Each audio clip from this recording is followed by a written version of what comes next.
চাঁদপুরবাসী হিসাবে আপনি কি চান? আমরা অনেক সৌভাগ্যবান। উনি চাঁদপুরে ষষ্ঠ সফরে চাঁদপুরে আসতেছেন। উনি 22টি বছর পরে চাঁদপুরে পা দিতেছে। চাঁদপুরবাসী অনেক ভাগ্যবান।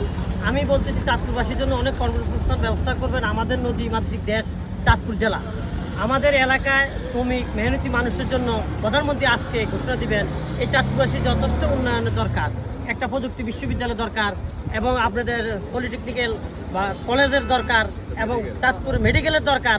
আমাদের চাঁদপুর জেলায় অনেক কর্মসংস্থানের একটা ভিজিটের দরকার। যেন প্রধানমন্ত্রী আজকে ঘোষণা দিয়ে যায় চাঁদপুরবাসীকে যেন এই কর্মসংস্থান ব্যবস্থা করে চাঁদপুরবাসীর জন্য।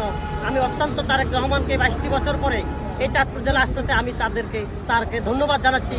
এবং দেশনেত্রী বেগম খালেদা জিয়া হয়েছেন 1981 সালে, সেই 2026 সালে 16 এপ্রিলে আজকে প্রধানমন্ত্রী 16 মেতে আজকে প্রধানমন্ত্রী চাঁদপুরে আসতেছেন। আমরা তার জন্য অত্যন্ত গর্বের বিষয়।